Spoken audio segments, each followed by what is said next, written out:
Yo ho ho, welcome back to another video. Thank you for joining me today. As always, I hope you're keeping well. So today I'm going to be talking you through the books that I've pulled aside for my autumn TBR. I can't believe it's already this time of year. It's gone so quickly, but I'm really looking forward to this stack of books because I feel every year an immense pressure to create the ultimate autumnal TBR, and I think this year I've really cracked it. So without further ado, let's get into these books. So the first book that I'm really looking forward to reading is Fledgling by Octavia E. Butler. This is a very fancy library edition because if I slide it out of its slipcase, it looks like this. So the story follows a young girl who wakes up injured and abandoned in a woods, and she has no memory of her past life. And as she begins to heal, she realizes that there's something drastically different about her that differentiates her from other humans.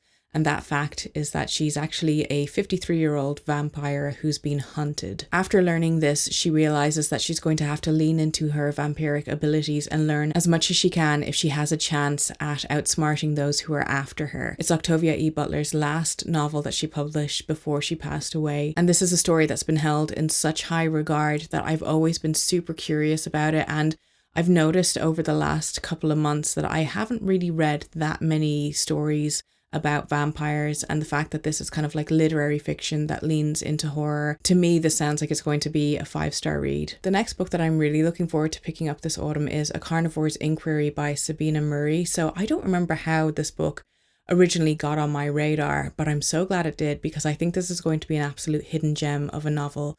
So we're following our main character, Catherine, who is a 23-year-old, as she's traveling from Europe into the US and then on into Mexico as she's on a journey of self-discovery. She has a fairly unique, keen interest in cannibalism when it comes to history and fine art and literature.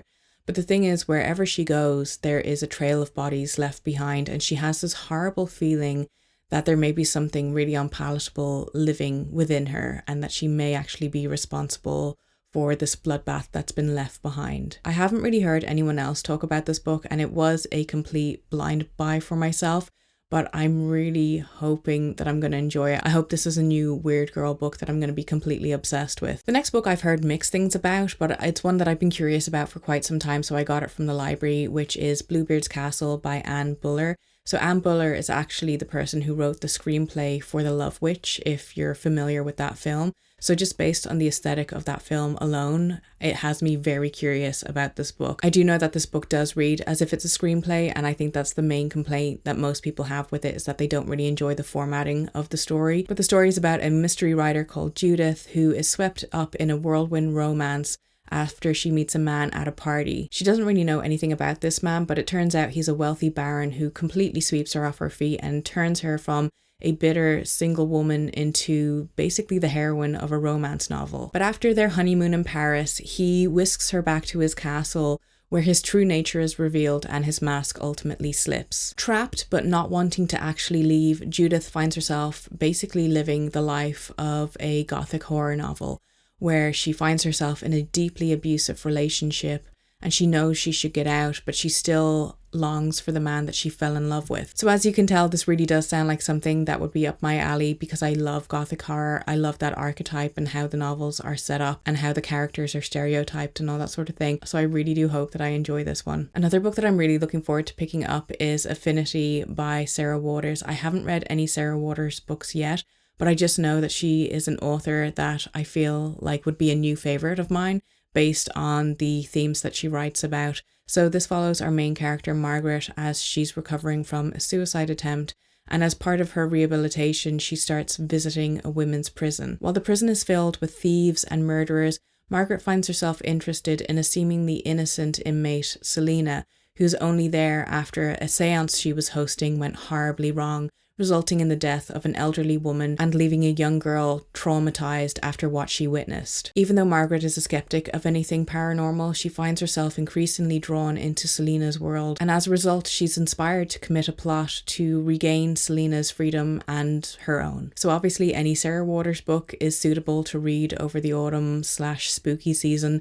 but I just thought that this sounded the most interesting. I love stuff regarding seances and trying to connect to the afterlife and spirits and all that sort of thing. And I love the fact that there is probably the potential of a female romance within this as well. This book just sounds like it's going to be bringing the atmosphere that I'm specifically looking to read for this season. The next book is one that I had on my autumn TBR last year, but unfortunately I didn't have enough time to read it before I had to go back to the library, which is The Silent Companions by Laura Purcell. So this is going to be my first Laura Purcell book, even though she has a wide selection of books to choose from at this point, and she also has a new release coming out in the next month or so. I just thought I'd start with a book that is most highly regarded and probably her most popular. So this is a Victorian ghost story, and it follows a young woman as she marries into a wealthy family. But when her husband passes away only a few weeks into their marriage, she's left with resentful servants, hostile villagers, and there's a door in the house that she's in that has a wooden figure behind it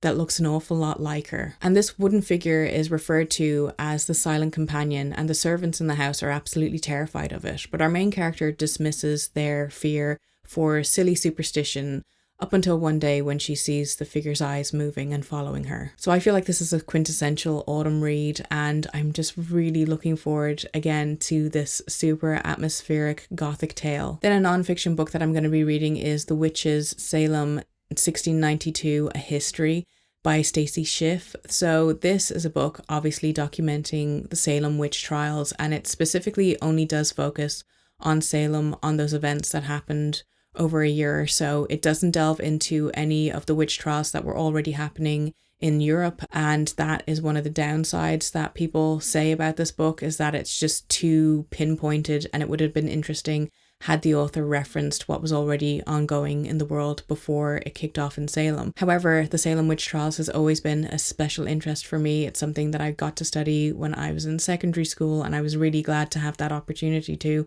Although when you kind of find out the reason why people were getting sick and why people were hallucinating and having fits, it's not as exciting as the idea that there were actually witches. But obviously this is just to document the women who were put on trial and lost their lives due to basically an early version of satanic panic. This book is also meant to be a great place for beginners, so if you're someone who knows absolutely nothing about the Salem witch trials, apparently this is one of the best places to start. Then getting into the classics that I want to read this autumn, I'm going to be starting with The Woman in White by Wilkie Collins.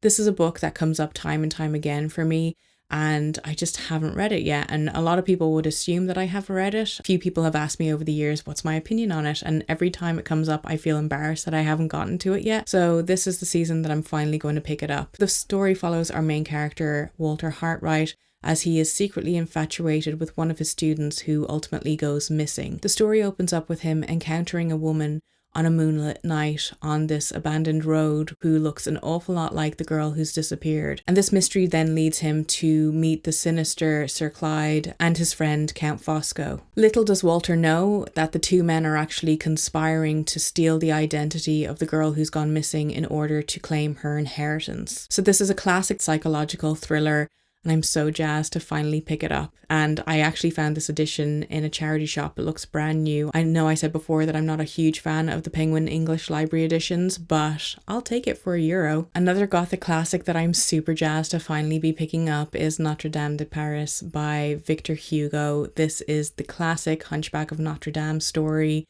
and we're following the main character, Quasimodo, who is known to be the bell ringer, who lives inside the Notre Dame Cathedral towers. Going through his life mocked and ultimately shunned for his appearance, it's not until Esmeralda, a young dancer, takes pity on him and the two become fast friends, and Quasimodo becomes completely devoted to her as a result. But also unfortunately, Esmeralda's beauty has attracted the unwanted attention of Claude Frollo, and when she rejects his advances, he decides to commit a plot in order to destroy her, and Quasimodo is going to be the only person who can actually save her. So this is just the classic tale. I'm so interested to finally read the source material, because obviously I grew up watching the Disney adaptation and reading the story as a fairy tale, so I'm very intrigued, and I'm hoping that this is going to be another 4 or 5 star Gothic read for me. The last classic that I'm really prioritizing this autumn is The Wendigo and Other Stories by Algernon Blackwood.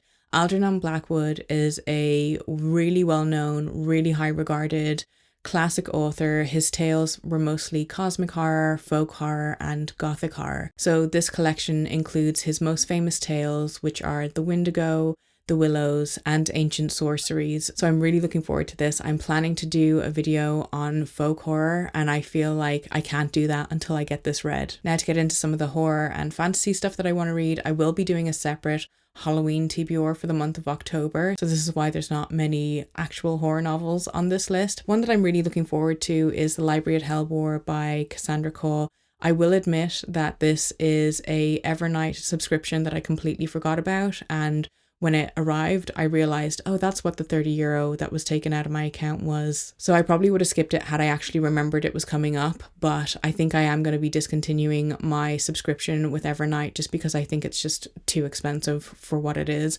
However, this is an author that I've read before. I really like her writing style, and I have very high hopes for this. This is a dark academia story that meets cosmic horror, and it follows our main character as she is kidnapped and enrolled in this mysterious college for the immensely powerful. So we're talking Eldritch God kind of power. We're talking Antichrist. We're talking world enders. So even though she's enrolled against her will, she does stick it out in order to learn about her own powers and her own abilities. And everything is going fine up until graduation day, when something happens and the staff go completely insane. They go on a ravenous rampage, and a bunch of students end up trapped in the library, including our main character. And while they're trapped in there, they realize that they're going to have to put up a sacrifice for the faculty in order to keep their hunger at bay so that they don't kick down the door and kill them all. So this sounds like it kind of has a little bit of everything. It has a bit of dark academia, it's got the cosmic horror, and it also just sounds like it's going to be a bit of a thriller as well. Like I said, I love Cassandra Khaw's writing style. I think her use of language and just her ability at crafting a sentence is incredible. If you haven't read The Salt Grows Heavy, you absolutely should. So yeah, I'm looking forward to this, but this is something I should have absolutely kept my eye on and probably not gotten. Then would it be autumn if I wasn't also reading the new release from R.F. Kuang? Probably not. So I did end up picking up a copy of Katabasis. So this is about a student called Alice who has one goal in her life, and that is to become the smartest, most brightest, most best version of herself. But the person who can help her, a professor, is actually dead and he's trapped in hell. So Alice, thinking the only way she's going to get to where she wants to be in life, she's going to have to go to hell to get this professor, and she's not going to be able to do it alone. So she ultimately brings on her academic rival, Peter, and the two of them travel into hell. But hell isn't as simple as you'd think it is. Everything's upside down. The rules are all backwards. It's going to be a difficult journey just to get to the professor in the first place. So this story is loosely based on Dante's Inferno, and that's something I have actually read. So one of the reasons I was excited to pick this up is that I'm familiar with the source material, you know, and I want to see the inspiration that R.F. Kuang took from that story and how she made it into an epic fantasy tale. I did really enjoy reading Babel a couple of years ago, and I'm hoping that this is on the same sort of level of that. Next, I also want to read Crypt of the Spider Moon by Nathan Ballingrud. This is the first in a trilogy. I believe the second one is coming out in October, and the story centers around a mysterious spider that's been dead for many years, but its cave and its silk, which is very much sought after, is underneath the craters of the moon. Its silk is believed to offer great powers to those who ingest it, and the story follows Veronica as she's just touched down on the moon in order to begin her intake. The treatment that she's seeking to have there is brain surgery, essentially. They're going to open up her brain and insert the smallest bit of the spider silk. But the thing is that the treatment isn't a cure-all for what Victoria is going through, and the fact that the silk is going to be going into parts of her brain, it actually is going to connect her to the spider, and that may not be a good thing. So something that I really enjoy within the horror genre that I've said a million times is that I enjoy when authors explore mental health, and the fact that this is supposedly meant to be a mental health procedure that our main character is going to have that realistically is not going to have the outcome that she's expecting just sounds really interesting to me. And the fact that the next novel in the series is going to be out soon, if I enjoy that, then I'll be picking that up. And it's just nice to have something to look forward to. The next book I picked out because I thought it would be a great palate cleanser, which is Nettle and Bone by T. Kingfisher. Now, this is a book that I got from the library because I was like, I don't know if I want to spend my own money on this or if I need to have my own copy of this, because I feel like it's kind of like one of those one and done sorts of books. It has gotten really good reviews. I do really enjoy T. Kingfisher's horror books and fantasy books, so I thought this would just be a good palate cleanser to read after I have read something heavy. So the story follows our main character, Mara, who has been seeing her family struggle for years under the rule of a vicious prince, and she's decided to take things into her own hands, so enlisting the help of a grave witch. The grave witch then tasks her with 3 incredibly difficult tasks, and she has to enlist the help of not only the grave witch, but of a former knight, a fairy godmother, and a chicken that's possessed by a demon. So with the dream team assembled, it's probably not going to be as difficult a task to complete these things and to take out the prince for good. So to me, this sounds like a low stakes, fun, wacky fantasy tale.